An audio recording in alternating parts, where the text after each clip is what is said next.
Everyone. Thanks for sticking around this afternoon. It's been great to see everybody. My name's Keith Smiley. I work at Lyft on developer experience and stuff that includes Bazel. And today I'm going to talk about how we started using Bazel to build a Rust library that we deploy on iOS and Android. So our primary goal here is to kind of share code across platforms. And this kind of has a negative connotation in the mobile ecosystem. But realistically, a lot of companies with significant scale like start doing C or C++ across platform. And there's some obvious benefits being able to not write things twice, not introduce bugs in one platform and not the other. But really what I'm talking about today is like lower level libraries where they're not super platform dependent. So we're not showing UI from these things or anything like that. And maybe they're performance critical, but that wasn't as much our case as it could be for others. I'm happy to talk more about this outside about the benefits or downsides of doing that. You might also wonder why Rust as opposed to C or C++, which I've already mentioned. And I think for us, the answer is pretty much why you hear most people choosing Rust over C or C++. I think one, it's much more natural for engineers who come from mobile backgrounds where they're probably used to writing Swift or Kotlin. They may not have a big background in C or C++, and we don't want them to hit all the same issues that everyone hits all the time. So that's a really nice reason to use Rust. We're also specifically interested in safety around like multi-threading use cases that is much easier to get right when the borrow checker is making sure you do. But also happy to talk more about that offline.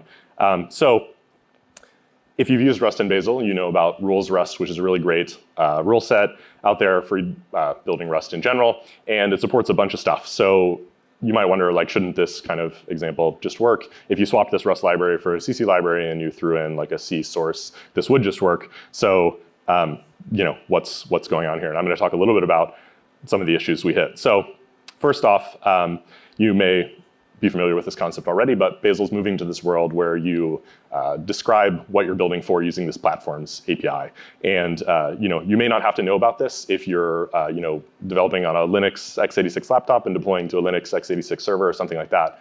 But of course, in the mobile world, you're never building and deploying on the same hardware. You're like building on some Mac OS ARM64 machine, deploying to an iOS ARM64 machine or something like that. And because of that, we have to tell Bazel somehow what's the sysroot, what's the SDK, like things like that, what compiler flags apply for this platform.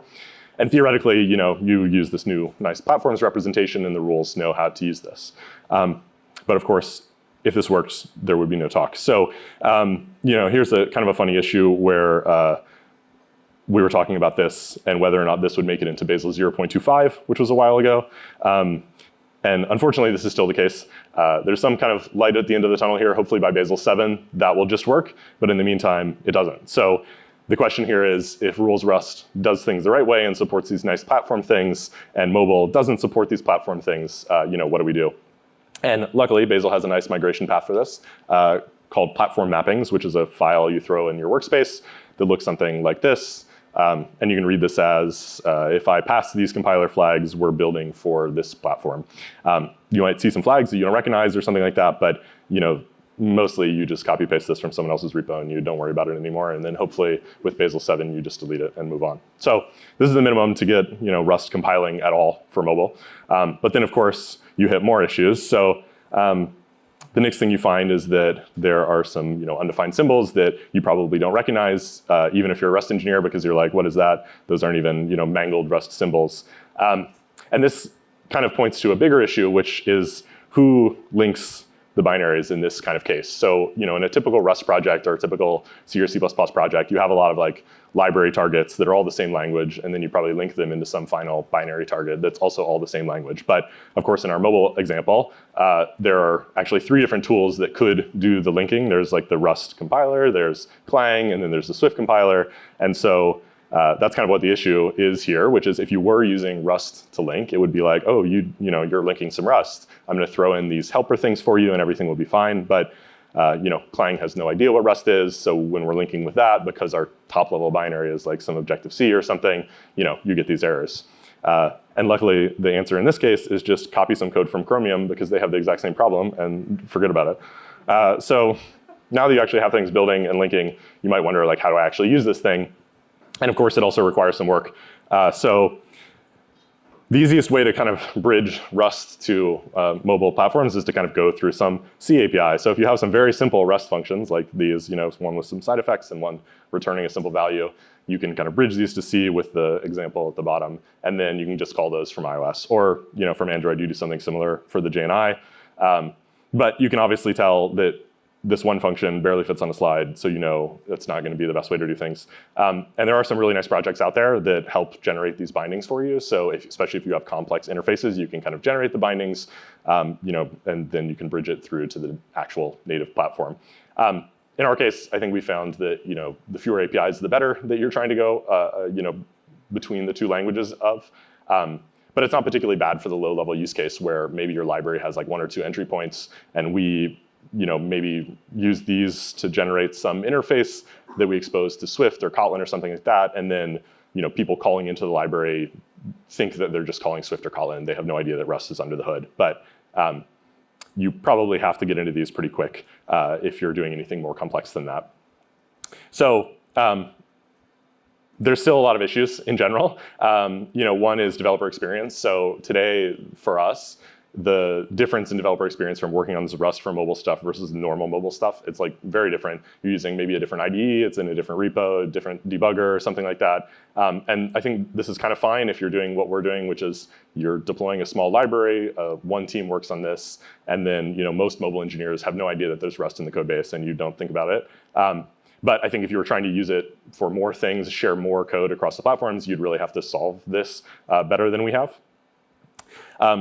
There's also a question of what is the future of Rust supporting mobile. So I'm not sure how many folks are using mobile Rust today, but today Rust considers iOS and Android to be a tier 2 platform, which is scarier, I think. It sounds scarier than it actually is, because I think mostly that means that it should continue working, but maybe not everything is tested on it. But I'm kind of hoping that the Rust community spends some more time on this, because I think it's a really valuable language that you could use in place of these C or C++ use cases.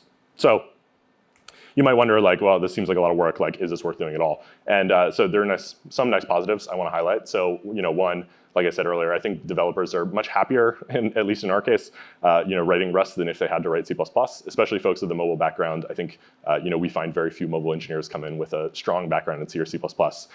And so I think Rust is definitely better in that case. Of course, like I said a little bit earlier, also most of this is just one-time setup, and you've done it, and now you're done, and now you can keep building Rust. You can add all you want, and it's no problem. But I also think this was a nice exercise for Bazel. So this is kind of a case where we fixed a lot of things. We tried to fix as many things as we could upstream. And now if folks try to migrate to Bazel in the future who already have this kind of interop, hopefully it's a slightly easier path for them than it was for us.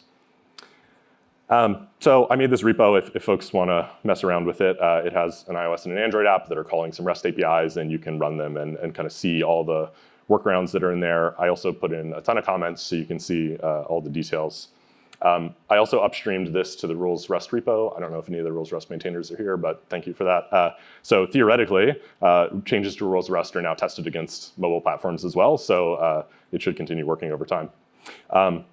I also have this huge list of issues that is relevant to this. And if you're interested in that, I will tweet a link afterwards. But thanks, everyone. I'm happy to talk about this more in the hall.